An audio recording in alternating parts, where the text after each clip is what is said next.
Assalamualaikum warahmatullahi wabarakatuh. Nama saya Nimas Putri Nurhaliza, absen 28.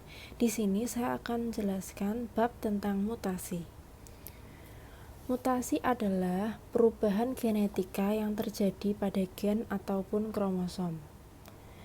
Mutasi sendiri terbagi menjadi 4, yaitu berdasarkan tingkatan mutasi, berdasarkan faktor penyebab, berdasarkan macam sel, dan berdasarkan sifat genetik.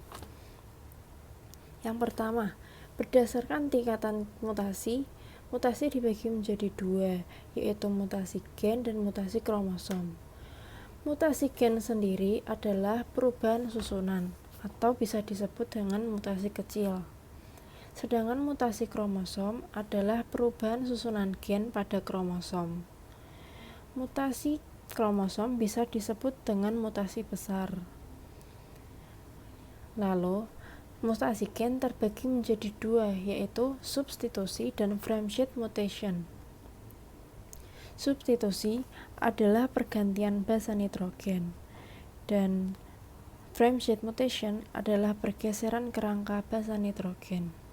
Substitusi sendiri dibagi menjadi 2, yang pertama ada transisi dan yang kedua ada transversi. Transisi adalah perubahan basa nitrogen sesama tipe basa nitrogen. Contohnya purin dengan purin dan pirimidin dengan pirimidin. Jika transversi adalah perubahan basa nitrogen antar beda tipe basa nitrogen, seperti purin dan pirimidin dan sebaliknya. Selanjutnya, frameshift mutation dibagi menjadi 3, yaitu adisi, insersi, dan delesi. Adisi adalah penambahan kerangka basa nitrogen, sedangkan insersi adalah penyisipan kerangka basa nitrogen, dan delesi adalah pengurangan kerangka basa nitrogen. Selanjutnya, berdasarkan faktor penyebab, mutasi dibagi menjadi 2, yaitu mutasi alami dan mutasi buatan. Mutasi alami adalah mutasi yang terjadi secara alami tanpa bantuan manusia. Penyebab dari mutasi alami adalah sinar kosmos, batuan radioaktif, dan sinar ultraviolet matahari. Sedangkan mutasi buatan adalah mutasi yang terjadi secara sengaja yang dilakukan oleh manusia. Kegunaan dari mutasi buatan adalah untuk budidaya, bahan radioaktif, diagnosis, terapi, dan lain-lain.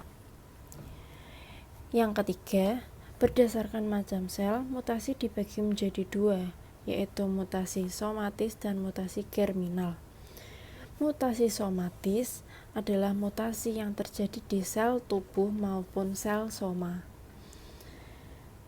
Jika mutasi somatis berlangsung sedemikian besar, maka yang terjadi adalah sel tersebut akan mati atau hidup tapi tak sempurna.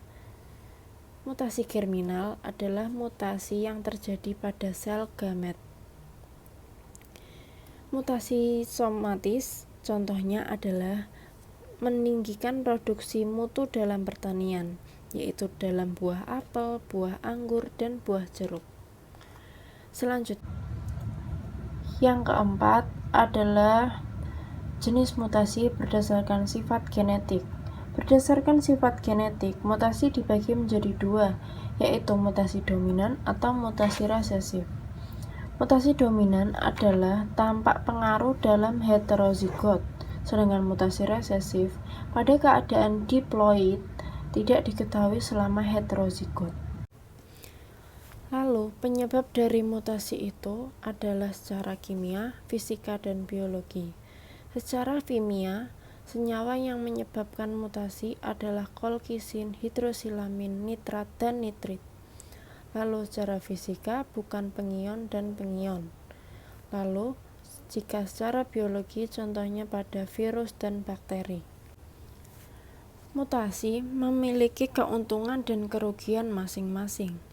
Keuntungan mutasi adalah dihasilkannya buah tanpa biji, mendapatkan tanaman hias dengan nilai ekonomi yang tinggi, meningkatkan hasil produksi, hasil antibiotik, evolusi, dan variasi genetik.